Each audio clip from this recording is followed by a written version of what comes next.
this department or the environmental department should have been doing. And it's really essential that it's going to be a grassroots revolution. I think so. Because we are not fighting against, but for. Yes, we're fighting for. I was in the council for about 25 years and also a period as the mayor. So from that moment on, 10 years ago, everything started to change. I started to get a picture of what is really going on. And it became crystal clear to me that we, humankind, have been manipulated and dominated and exploited for centuries. And this chemtrail phenomenon made me angry because I was so helpless. You can decide what food you're going to eat, whether you're going to smoke, what water you're going to drink, what kind of life you're going to lead, but not with this phenomenon. Then you are just a victim. It's only a game. And there have to be good guys, and there have to be bad guys. And luckily, we are in the position to be able to play the role of the good guy who has the chance and the opportunity to overcome. 3 days that we shared with them, my heart just dropped because it was such a beautiful way to live and such a peaceful way to live. I left thinking, what's this going to be like in 10 years? Is everything going to be killed off on their property? And if it is, how are they going to get their food source? Are they going to have to take a class, you know, and get certified by company XYZ? And what are the requirements for that? And that really is the end of freedom. I'm concerned about that. I definitely, I really am. Yeah. I learned to say everything is now as it has to be now. And everything is going to be okay. It's going to be all right. It's going to be okay. Yeah. Yes. I have this deep feeling that in the end we will prevail because we have the right on our side. The cosmos is helping us. And I have this strong feeling that we are being supported by entities and by forces we can't even imagine.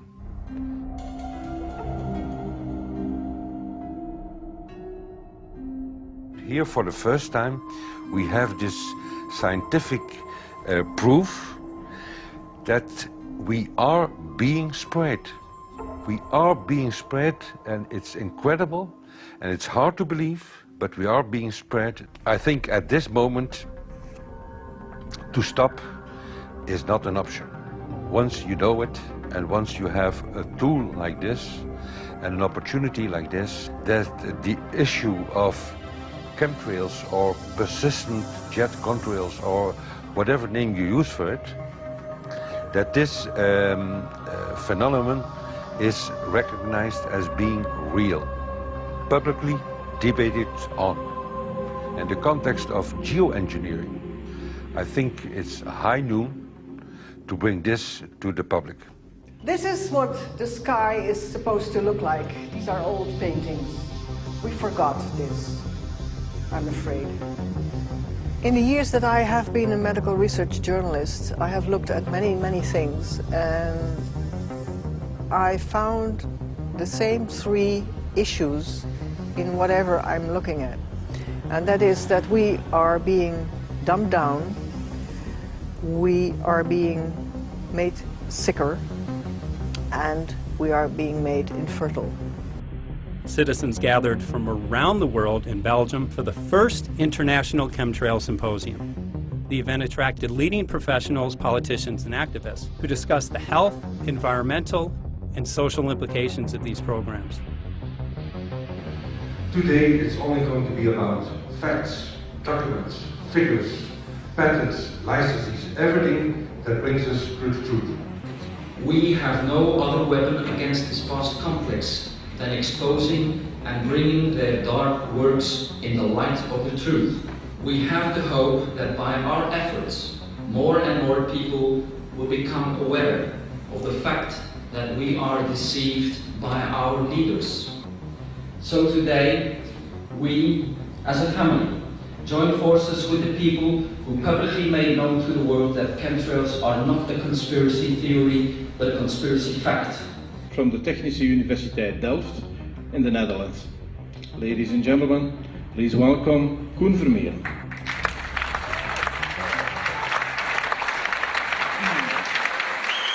Well, I'm Koen Vermeer. I'm a university professor of Delft University of Technology. Usually people are with their heads to the ground in their own two-dimensional space and they don't look up. But if you do, you see more and more spaces like this. And it worried me too. I have no explanations to our students about these phenomena. And then I studied it myself, and I found out that I couldn't give them the answers they wanted, because I think that the phenomenon is not natural. It's not natural what is happening, and the explanations that are given to us are not enough for me. If you look at them from a scientific point of view, the first thing a scientist does is trying to explain something. Because I'm smart and my students are not as smart yet, so I have to give them answers to questions. But if you ask most scientists honestly, they cannot answer all your questions. If people are using climate control over our heads, I want to know about it. I want to know the consequences, I want to know the health impact, I want to know everything. I need, as a teacher in my university, to give answers to my students. And they have good questions. And I don't have the answers, and I want to know. Excellent. And we should discuss this. Ladies and gentlemen, for here you in the auditorium and for all over the world, Michael Murphy.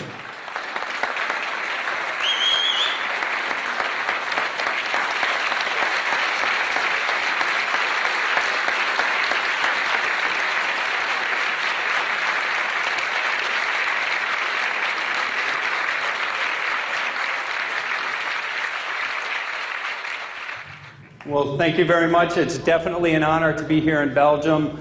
The people who are in power control everything. They control the markets, they control us, now they're even controlling the weather. And they can use that for warfare applications. The one thing that they cannot control is what God had originally made, and that's natural organic seeds. This is called the Hegelian dialect. It's called problem, reaction, solution. The problem here is massive amounts of aluminum, things starting to die. The solution is Company X that says, hey man, you're not getting yields on your crop. Everything's dying. But I got the solution, I got a seed that will grow in this environment. The only problem is, now you have to start buying from me. We're a little concerned that maybe part of this agenda could be to kill off anything that's natural and organic and re-engineer it with aluminum-resistant GMO seeds. Many may know we just got back from a week of filming in Hawaii, and it was an incredible trip. A big concern for the people there is they're beginning to see softening of the coconut trees.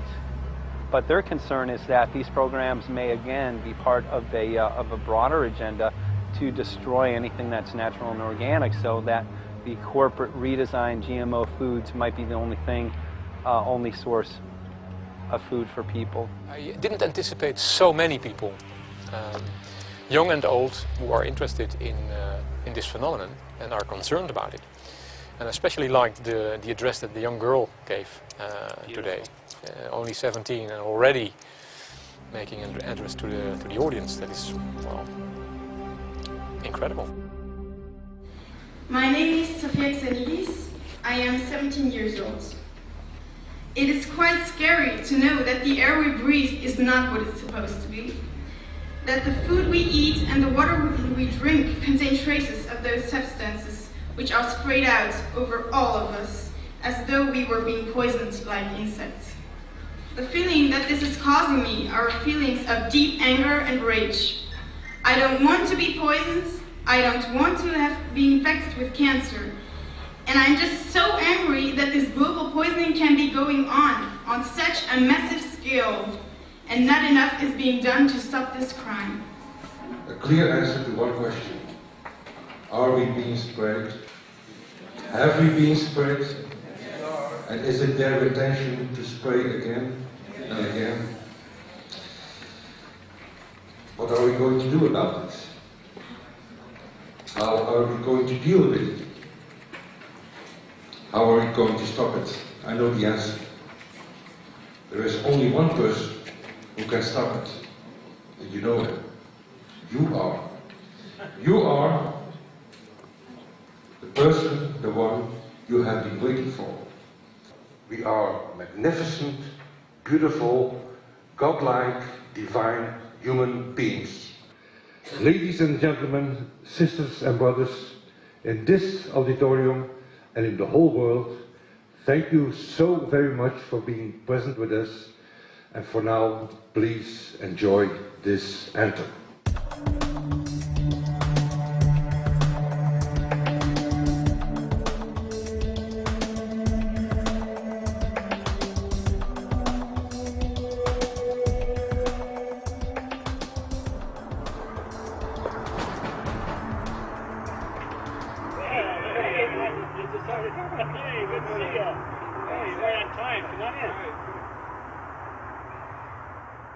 So, anyway, I'm glad that the weather's been good for you fellas so far.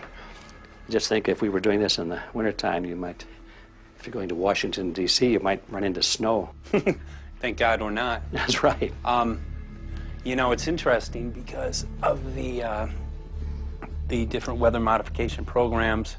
There's something like, I think, right around 32 in the continental U.S. alone going on. So the theory is that geoengineering is in part weather modification. You know, Mike, that's a very good point. There are so many subsets connected with this issue of geoengineering. People are writing to us all the time with information about the connection to global warming, the connection to weather modification. Some people think there's a connection with Morgellons disease.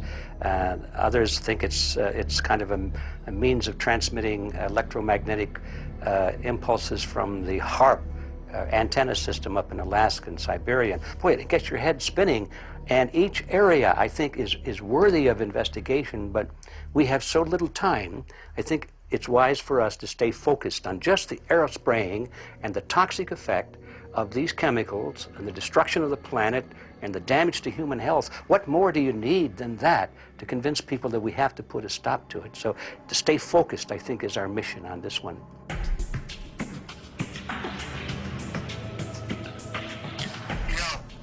Jeremy, we had an idea. We know that you know the political system real well. Our idea was this. We have a ton of data and information that we've collected throughout our travels, and you know, we really think a good way to end the film would be addressing this to elected officials, some of the senators. So we were wondering this, if you might be able to come and kind of help us out and perhaps show us the way in how to get this done politically. But it sounds like a really good idea, and I'm also going to get to in terms of researching who it is that we should really focus on talking to about this. At the very least, if we could make it impossible for them to claim that they don't know at this point, we can strip away their plausible deniability that they haven't heard of the data that points to geoengineering stratospheric aerosol operation already going on. At the very least, it should be very interesting to go to district of criminality and put some people on alert. Yeah, you have a lot of enemies in Washington. That's where all the power comes together and the money, you know. So there are people there, I'm sure, that just don't want us to do this job. But I'm glad you're going, and you'll find out.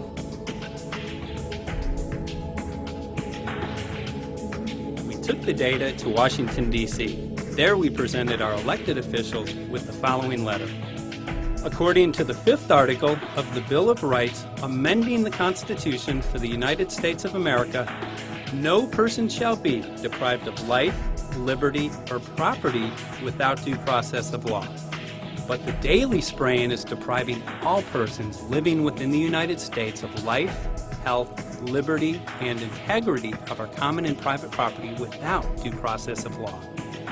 As a representative of the people of the United States of America, we insist that you do everything in your power to protect us and immediately put a stop to geoengineering spraying at once.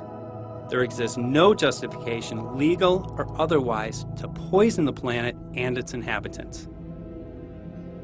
Now suppose that space aliens arrived on, maybe they're going to land at the UN headquarters down the road here, or maybe they'll pick a smarter spot. But suppose they arrive and they give you a box.